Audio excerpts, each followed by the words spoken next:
Diascofoot, le miroir du football de la diaspora congolaise.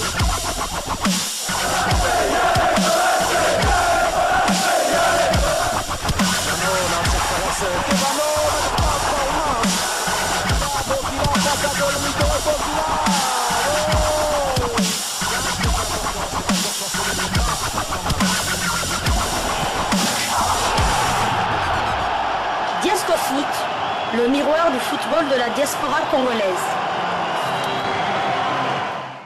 Vous êtes en train de suivre Diascofoot, le miroir du football de la diaspora congolaise. Vous suivez donc la première livraison sportive de Diascofoot du 28 décembre 2023, au lendemain de la publication de la liste de 24 léopards sélectionnés par les sélectionneurs managers de léopards Sébastien de Sabre, qui sans pitié a écarté certains habitués de la tanière, et jusque-là, aucune information ne filtre sur les choix du sélectionneur qui nous doit des explications, notamment sur certains noms présents et absents de la liste de 45 présélectionnés, dont nous savons qu'elle servira de réservoir pour récupérer d'éventuels remplaçants en cas de forfait de dernière minute d'un ou plusieurs joueurs figurant sur la liste de 24, et cela devra être certifié par l'un des médecins de la CAF.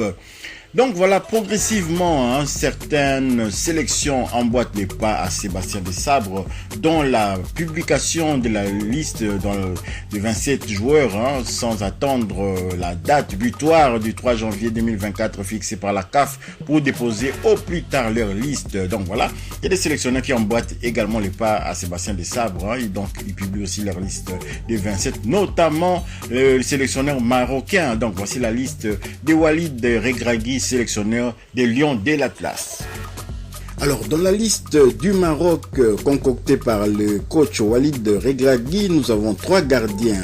Yacine Bono, que vous connaissez tous, c'est l'ancien gardien de Séville qui évolue actuellement à Al Hilal du côté de l'Arabie Saoudite. Nous avons ensuite Mounir El Kajaoui, nous avons Mehdi Benabid. En défense, nous avons Yahya Atia Allah, il joue au Wydad Casablanca, coéquipier de Arsène Zola. Vous savez, c'est le latéral gauche qui avait centré lors de la Coupe du Monde pour El Nesri, les Sévillans qui avaient marqué contre le Portugal. Nous avons ensuite Nousser Mazraoui du Bayern de Munich. Nous avons Romain Saïs. Nous avons ensuite Naïef Aguerd, Younis Abdelhamid, Chadri Riyad. Nous avons Abdelkabir Akbar. Nous avons Ashraf Hakimi, Mohamed Chibi au milieu de terrain. Nous avons Sofiane Amrabat, Azdine Ounaï, Selim Amala, Amir Richardson, Osama El Azouzi, Bilal El Kanous, Ismaël Saïbari. En attaque, nous avons Hakim Ziyech, Youssef El Nesri, Ayoub El Kahabi, Tariq Tissoudali, Amin Nadli, Amin Harit, Sofiane Boufal et Azazouli Abde. Donc voilà un peu la liste des Marocains, les Marocains qui sont dans le même groupe que les Léopards de la RDC, les Marocains que nous allons retrouver lors de la deuxième rencontre du groupe. Nous rappelons que le Maroc est logé dans le même groupe F, en compagnie des RDC, de la Zambie et de la Tanzanie, ce qui nous offrira des charmants retrouvailles entre certains joueurs qui évoluent au sein de sélections des mêmes clubs dans leur championnat.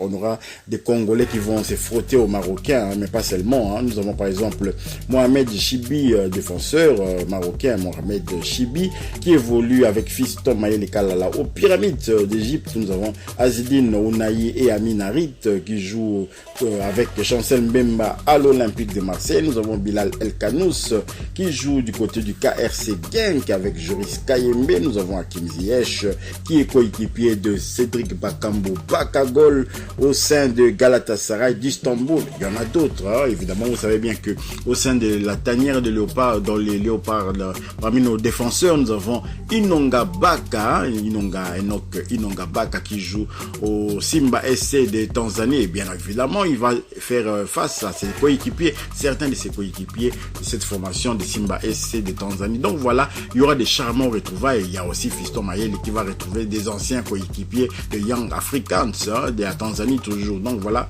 cette CAN va nous offrir beaucoup de surprises parce que il y aura des retrouvailles comme ça. Ça va permettre aussi peut-être au club de pouvoir réfléchir déjà un peu, surtout ça va être le prochain sujet sujets que nous allons traiter lorsque nous allons parler des Chancel Mbemba Mangoulou. Nous allons traiter de ces sujets-là car l'OM se grince déjà les dents. L'OM risque de perdre 10 joueurs. Rendez-vous compte, 10 joueurs de son effectif qui vont partir à la CAN. Qu'est-ce qui va rester à l'OM si en même temps le championnat se joue toujours? Est-ce que l'OM va pouvoir maintenir la cadence? Mais nous savons que leur buteur Aubameyang, lui, ne va pas participer à la CAN. Il sera bel et bien là. Et donc l'Olympique de Marseille pourra toujours utiliser par exemple Vitinha toujours en attaque.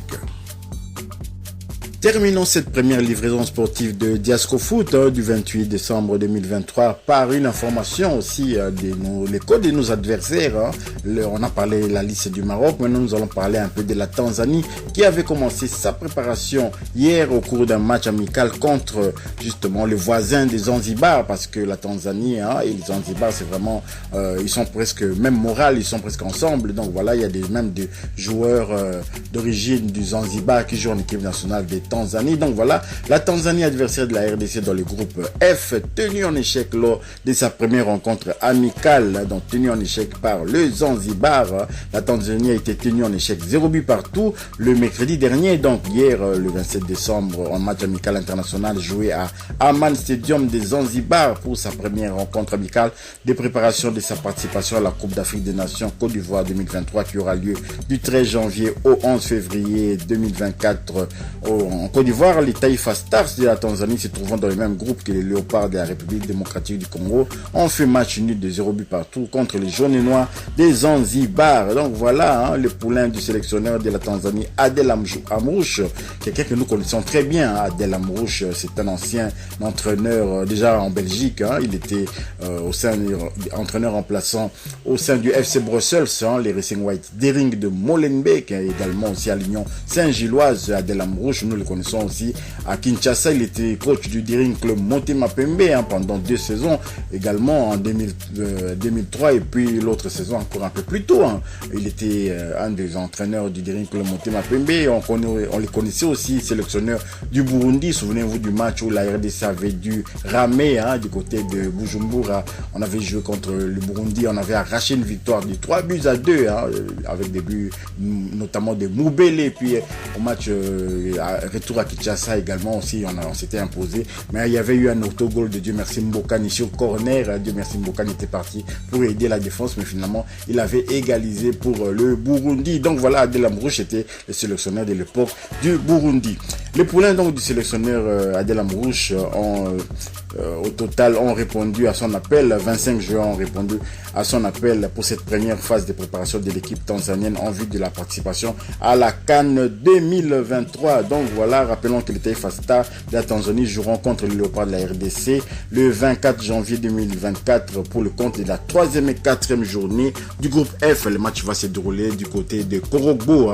Le match va se jouer à Korogbo. Les 2 premiers matchs des Léopards, on va jouer à San Pedro, mais le 3e match contre la Tanzanie à Korogbo. Ce résultat nous fait quand même confiance. Le coach Adel Amrouche a un peu chamboulé sa sélection. Il a notamment sélectionné beaucoup de joueurs qui jouent en Australie. Il a écarté Bwana Ali Samata. Ça surprend tout le monde. On n'a pas vu Faisal Saloum également. Faisal Saloum qui est d'origine aussi du Zanzibar, qui est un des cadres de cette sélection tanzanienne qui n'a pas été repris. Mais l'attaquant Msouva, lui, il est toujours là. Msouva, il est très dangereux. D'ailleurs, c'est lui qui avait égalisé à Lubumbashi lors de match RDC Tanzanie. On avait partagé l'enjeu 1 but partout dans les éliminatoires de la Coupe du Monde justement Qatar 2022.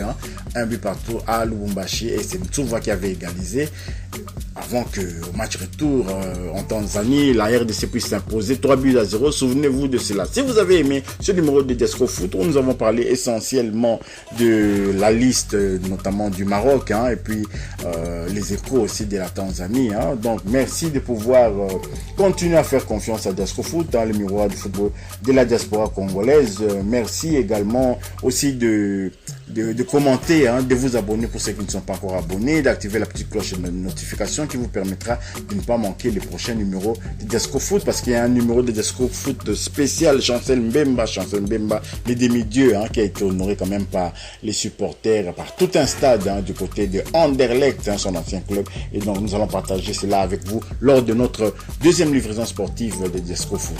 Bien à vous, Diasco Foot vous dit bien au revoir et à bientôt.